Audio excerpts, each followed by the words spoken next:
Alright, here we are on the 38th day of the 40 days, and it's Monday, so here is the Miracle Monday, and it is great to start with this again. Like, I love to start the week with the Miracle Monday, Mind Training Monday, and lesson 133 is what we're going to take a look at. And the lesson title is, I will not value the valueless. So that sounds easy. And so who knows, we might be really quickly ready, but we don't know. So here's the lesson. I would love to read some of the review lessons because that's such a nice warming up for this and using that. So we were at the God lessons the other day. Now I'm starting just at the beginning again. So let's do that. So the first lesson is this, and stay with me. Okay, so here we go. Nothing I see means anything. And the reason that this is so is that I see nothing, and nothing can have no meaning. It is necessary that I recognize this, that I may learn to see. What I think I see has caused me vision. I must let it go by realizing it has no meaning, so that vision may take its place. So this is lesson 2. I've given what I see all the meaning it has for me. I've judged everything I look upon, and it is this and only this I see. This is not vision. It's merely an illusion of reality because I've made my reality. I have to do this again. I'm willing to recognize the lack of validity in my judgments because I want to see. My judgments have hurt me and I do not want to see according to them.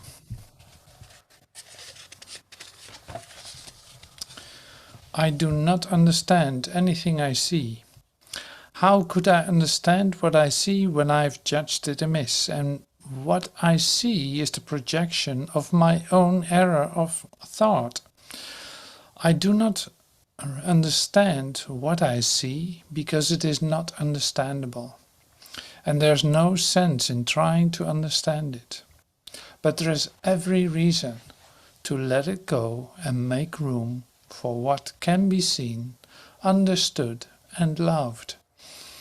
I can exchange what I see now for this merely by being willing to do so. Is not this a better choice than the one I made before? These thoughts do not mean anything. The thoughts of which I am aware do not mean anything because I am trying to think without God.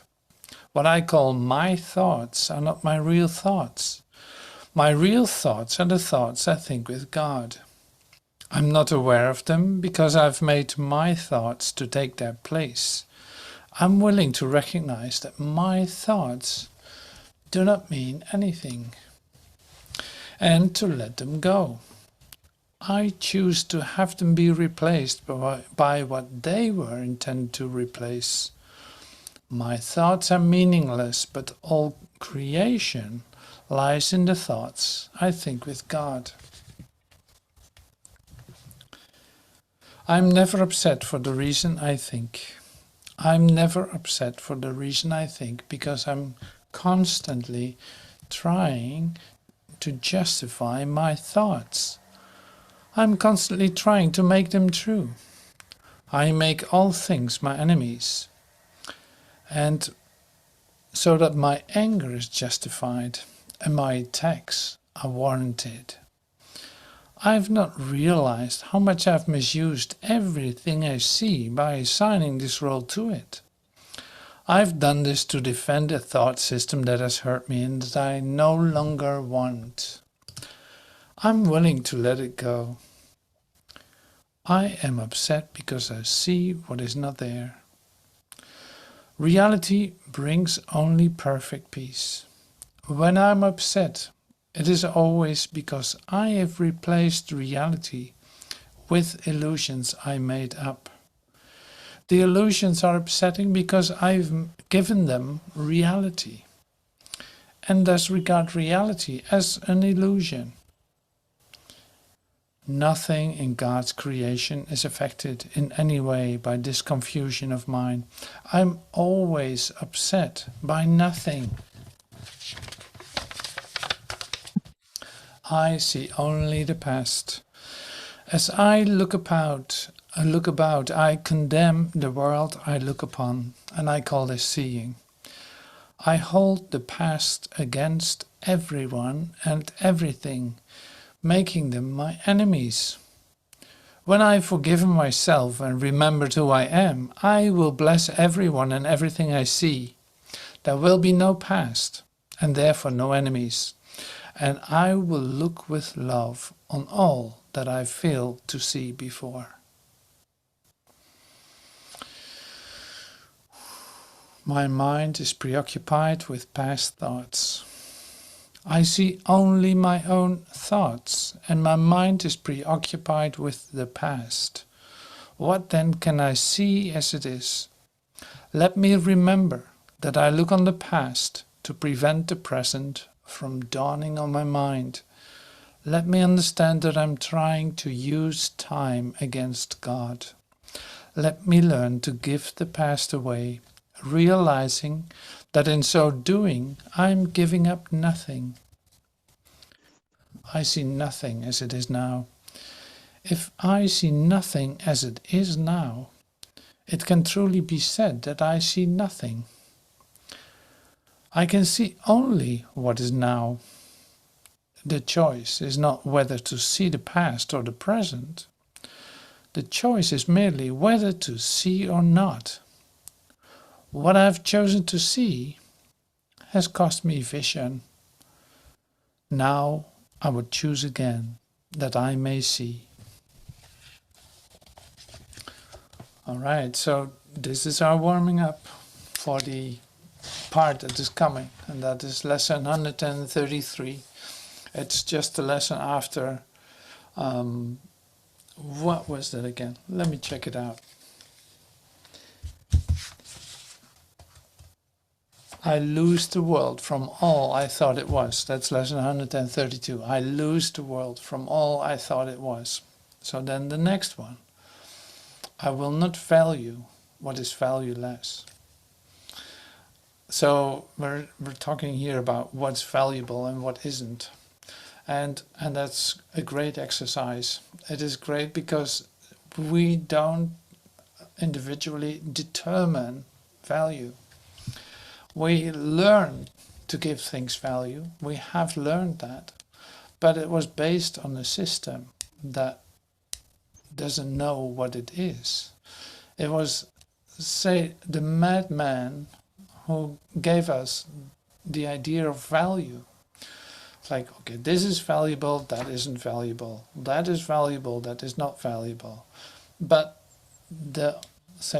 this thing didn't know what it was. So it didn't know anything about value. So this is what happened to you in your awakening. You discover that your whole value system is totally different than you could possibly expect. Because what has value doesn't need your validation. It has value. It has total value. But what is that? So now all the things that we have learned that appear to have value, what is so important for you, what is it that you want so badly, or what is so necessary to protect, all that did not have any meaning. And that turns your world upside down. So the lesson the day before was, I lose the world from all I thought it was. That's a good start, just throw it all out. I lose the world from everything that I've been projecting on this world. I'm letting that go now. I don't need any of it. It's all past. It's all a value system by a madman who didn't know who he was. And I'm using just the idea of man Otherwise I have to say the female and the male all together. But the madman is just the crazy guy, so to speak, the crazy guy that didn't know what was valuable. He just kept confirming it was valuable. That's all. So what is value to you? What is the difference between valuable and valueless? So that's what this lesson is going to tell us. So we see how we get to that. I'm curious. So I'm still building up the tension, as you can feel. It's like, wait a minute. Well, you have your own value system. You might as well let that come to your awareness. Like, what is your value system? What do you really value? This, that, family, relationship, finance, health, whatever it is. You know, you have all your specific areas where you value what those are really important to you. And that is so interesting because I don't know what's going to happen with that value system of yours. I cannot guarantee anything, but I do know that the value that is referred to here is the value that you want, the value that is there, and the other has no value. So we'll do it one step at a time. So I'm reading one paragraph at a time and then see how this unfolds. So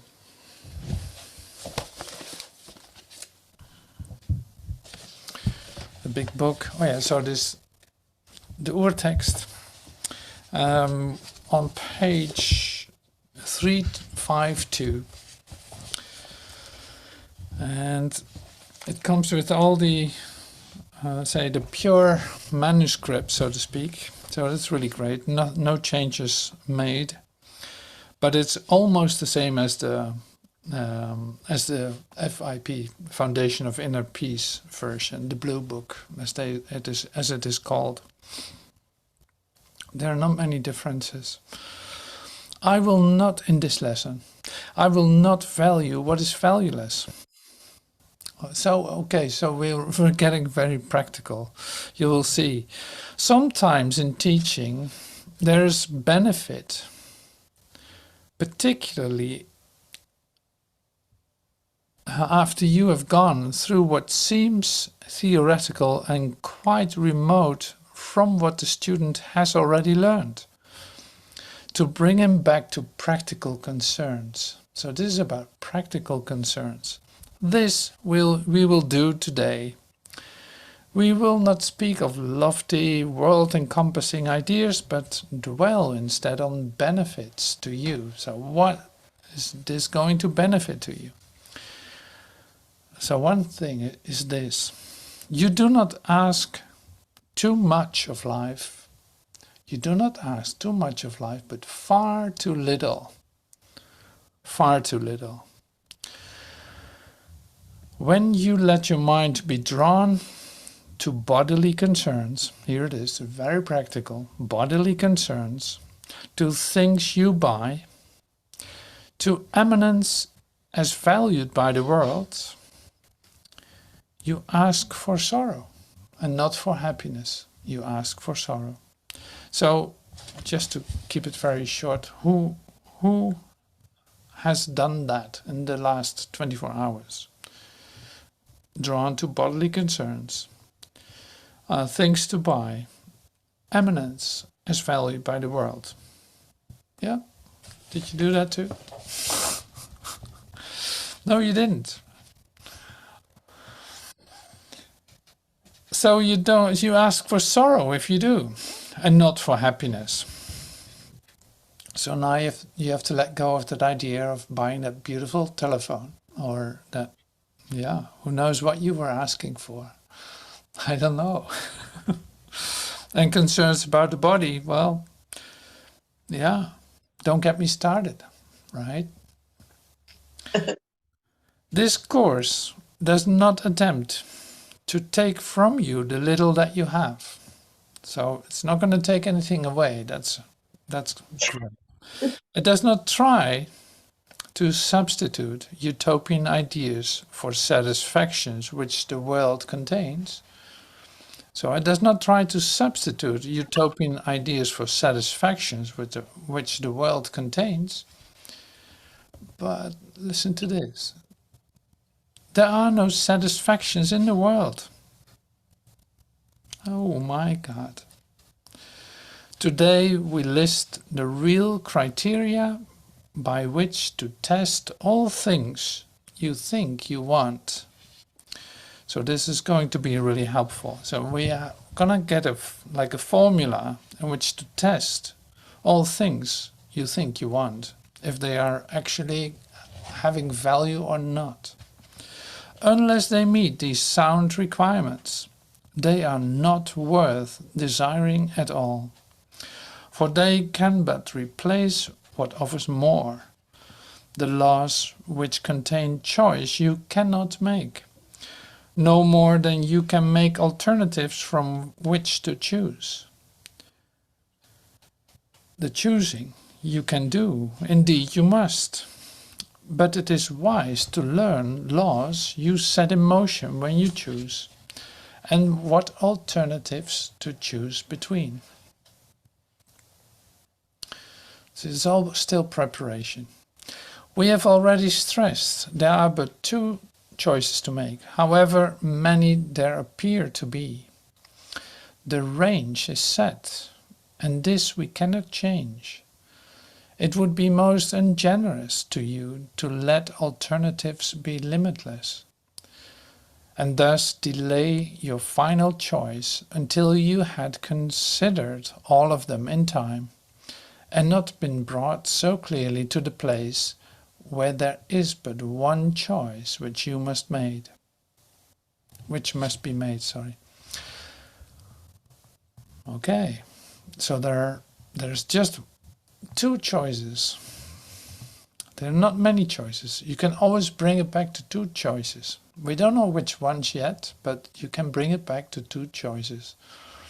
Like it's this or that. There are no different options. So we continue with paragraph 5. Another kindly and related law is that there is no compromise in what your choice must bring. It cannot give you just a little, for there is no in-between.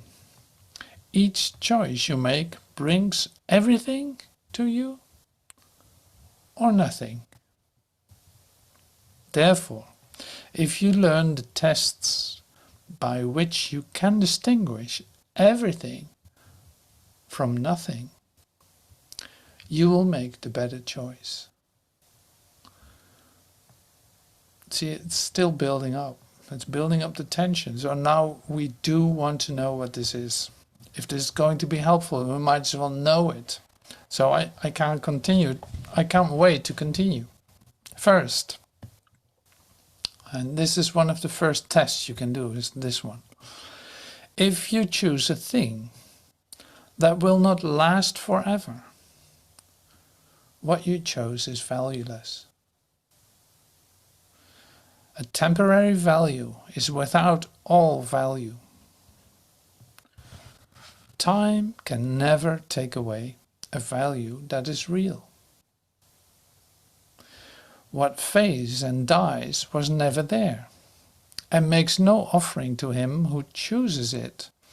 He is deceived by nothing in a form he thinks he likes. So this is the first one. If you choose a thing that will not last forever, you have chosen the valueless. So next one is this. If you choose to take a thing away from someone else, you will have nothing left. This is because when you deny his right to everything, you have denied your own. You therefore will not recognize the thing you really have, denying they are there. Who seeks to take away has been deceived by the belief that loss can offer gain. Yet loss must offer loss and nothing more.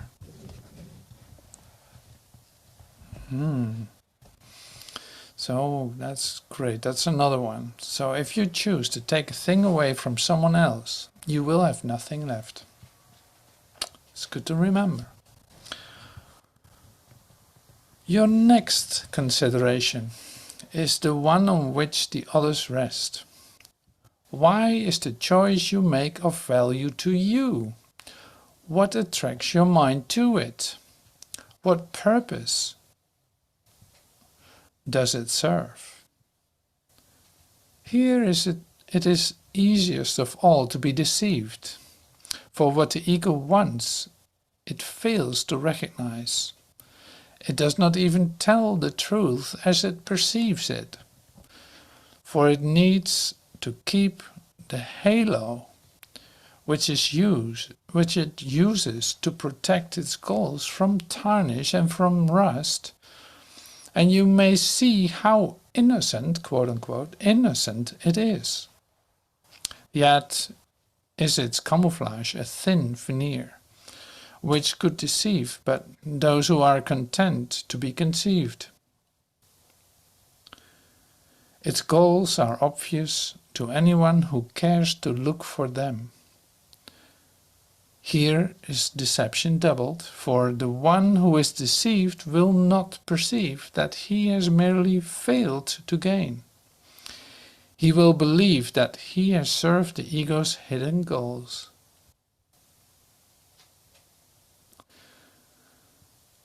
Wow.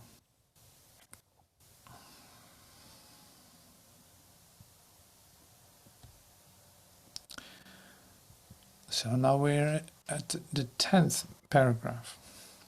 And though he tries to keep its halo clear within his vision, yet must he perceive its tarnished edges and its rusted core. His ineffectual mistakes appear sins to him because he looks upon the tarnish as his own, the rest as a sign of deep unworthiness within himself. He who would still preserve the ego's goals and serve them as his own makes no mistakes according to the dictates of his guide. This guidance teaches it is error to believe that sins are but mistakes. For who would suffer for his sins if it were so? Okay, so now we're going a whole different direction. Oh my God, how are we getting out of this? So 11. I'm just reading this and I'll get back to it. And so we come to the criterion for choice, which is the hardest to believe because its obviousness is overlaid with many levels of obscurity. If you feel any guilt about your choice, you have allowed the ego's goal to come between the real alternatives, and thus you do not realize that there are but two. And the alternative you think you chose seems fearful and too dangerous to be the nothingness it actually is. All things are valuable or valueless, worthy or not of being sought or not, worthy or not of being sought at all, entirely desirable or not worth the slightest effort to obtain. Choosing is easy just because of this. Complexity is just a screen of smoke which hides the very simple fact that no decision can be difficult. What is the gain to you in learning this? It is far more than merely letting you make choices easily and without pain.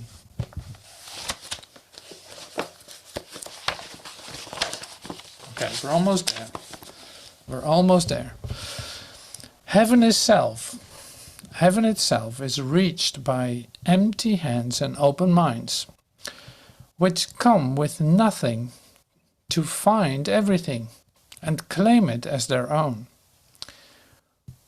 We will attempt this state today, with self-deception laid aside, and with an honest willingness to value but the truly valuable and the real.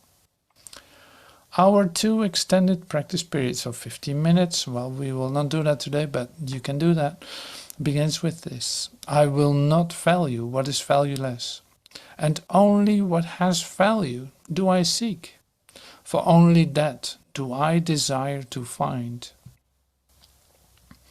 And then receive what waits for everyone who reaches, unencumbered, to the gate of heaven, which swings open as he comes.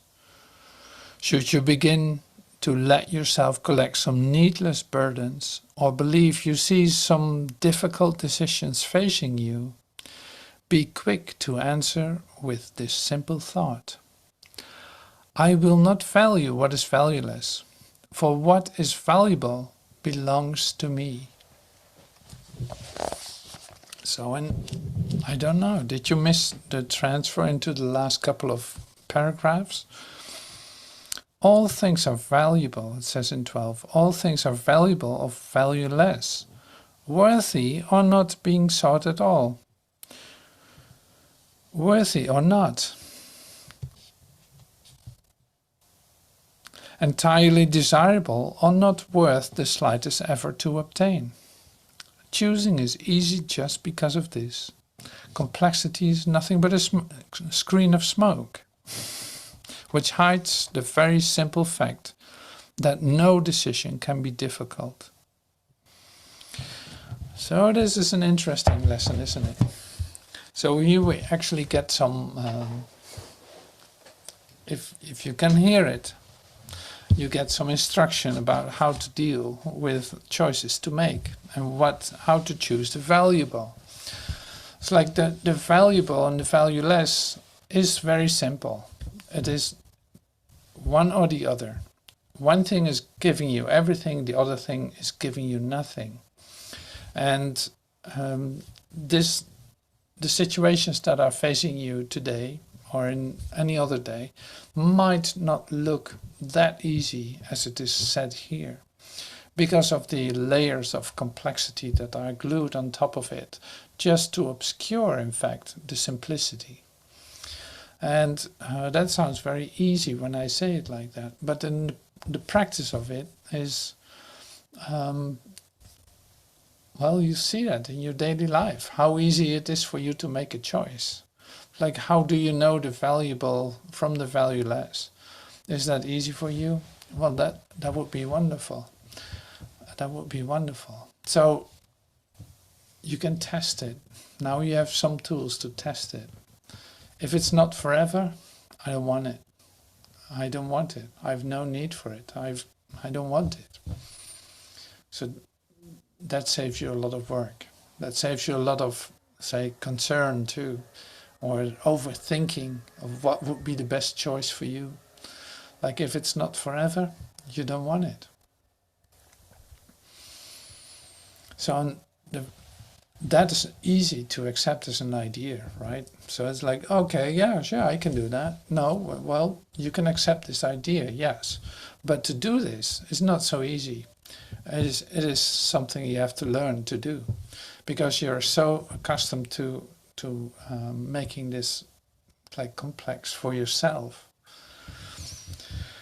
And so it takes practice. It is learning, applying this. It's learning, applying this, and actually being okay. That's probably the hardest part. Being okay with this. Like, if it's not eternal, I don't want it. I have no interest in it. So what saves you that? It's like, what does that bring you? What is the benefit of that for you? And that is something that you have to discover, because you don't know. You've made everything complex. Like we did that as human beings. We didn't really simplify things, but it's becoming really complex. So to sink deeper into this simplicity of it, it is all connected on your value system. It's like, what are you holding on to?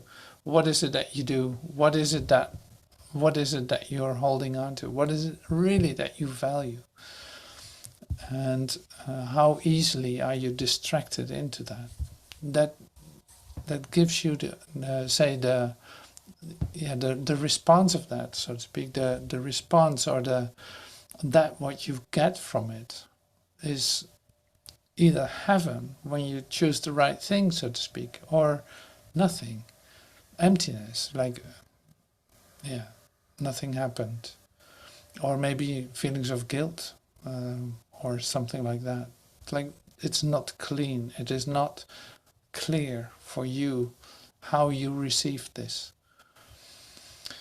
So when you make the right choice and choose for the valuable, you get the response, say, from the universe in terms of connectedness.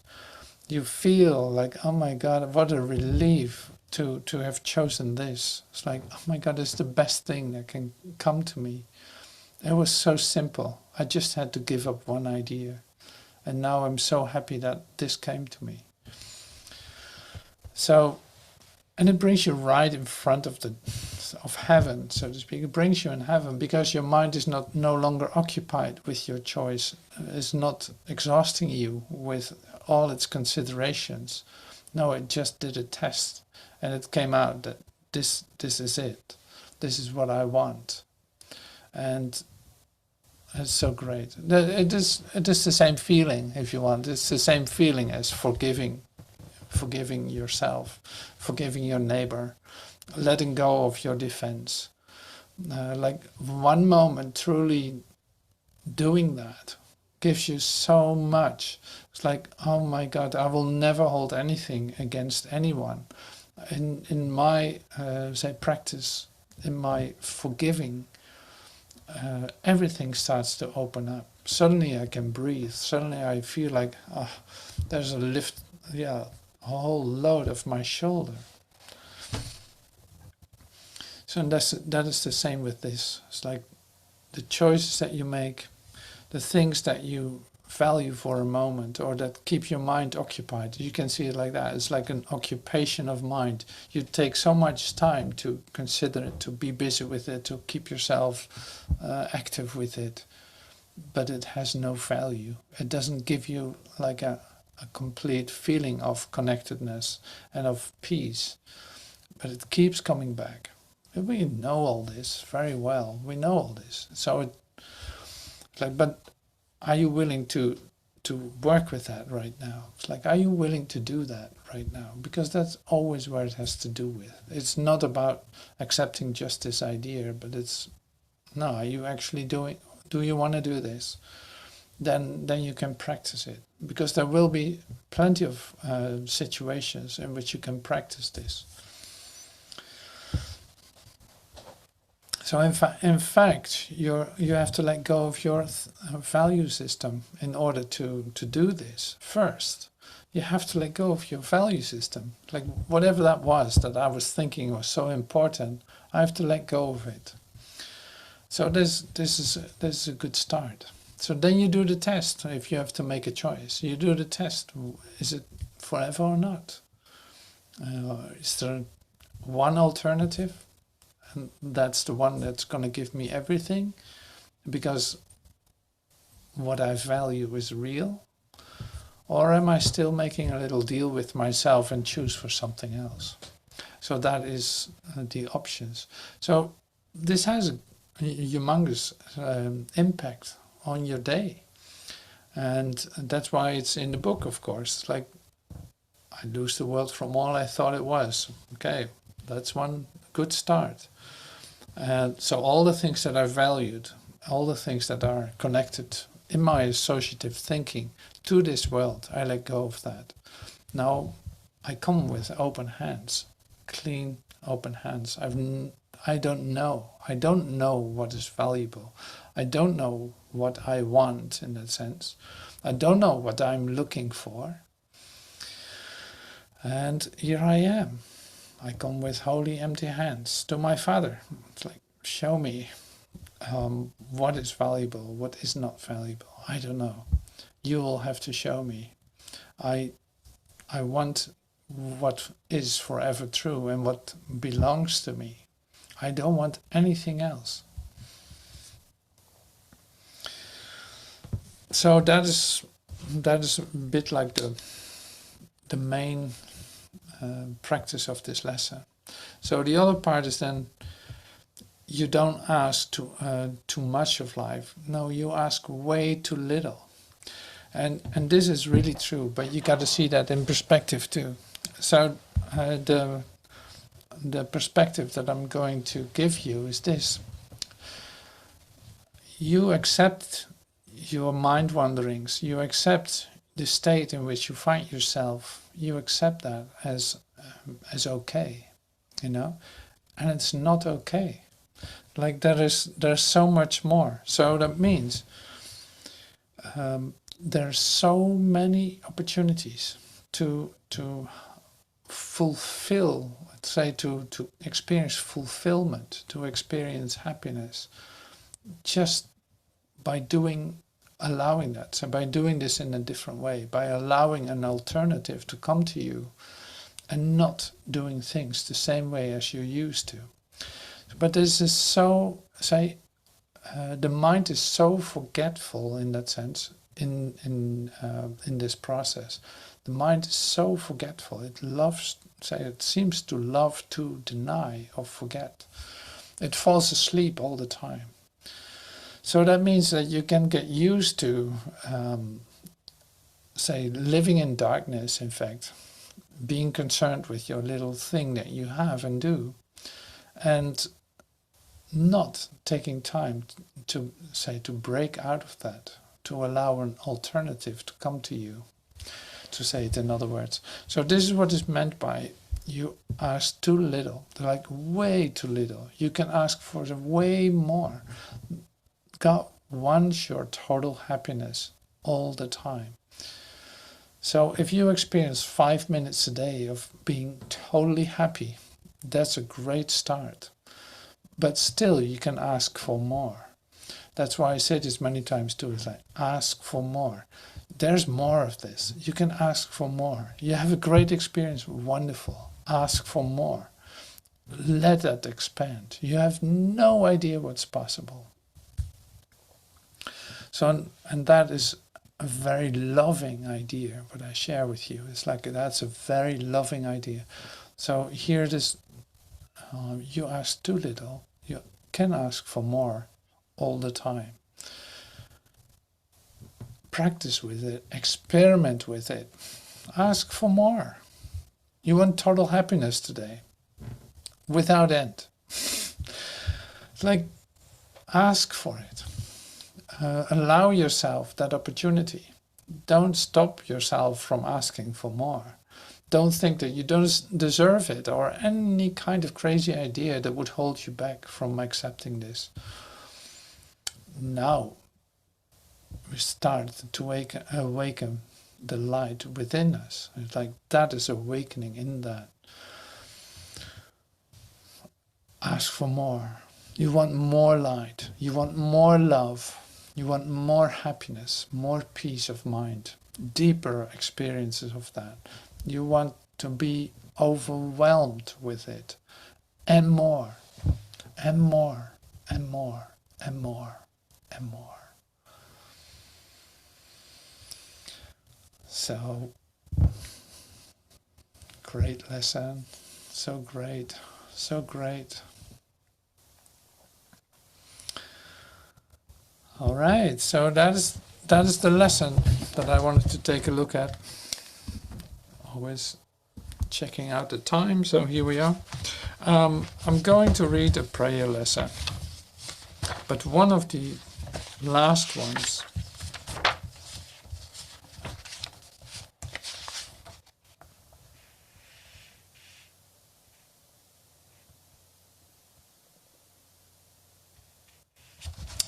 this is a perfect lesson for that too. You listen to this.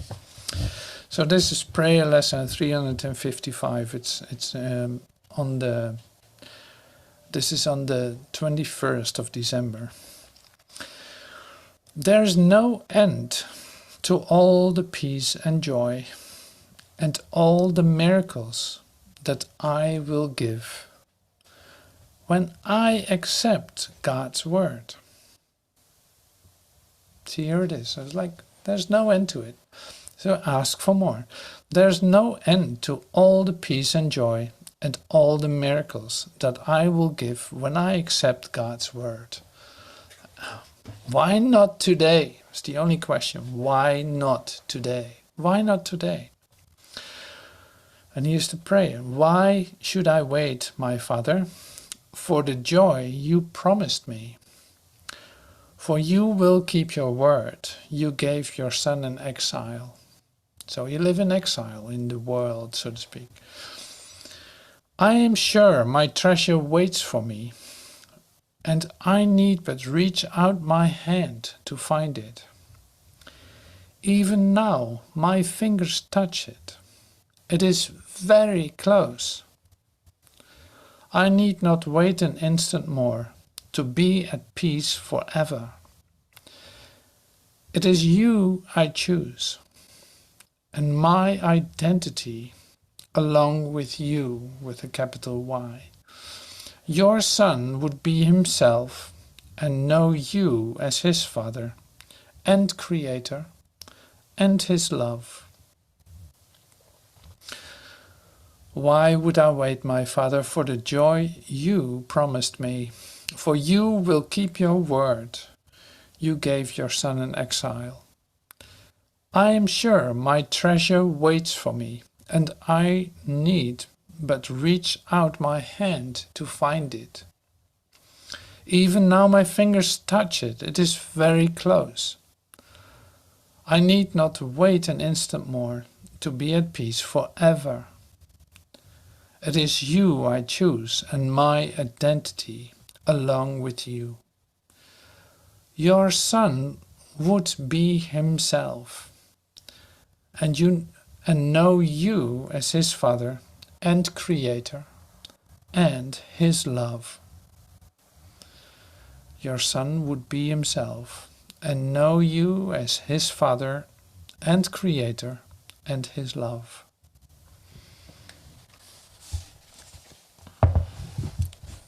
So now we go within and receive that. It's like, this is the time. We're going to do the lesson just for now.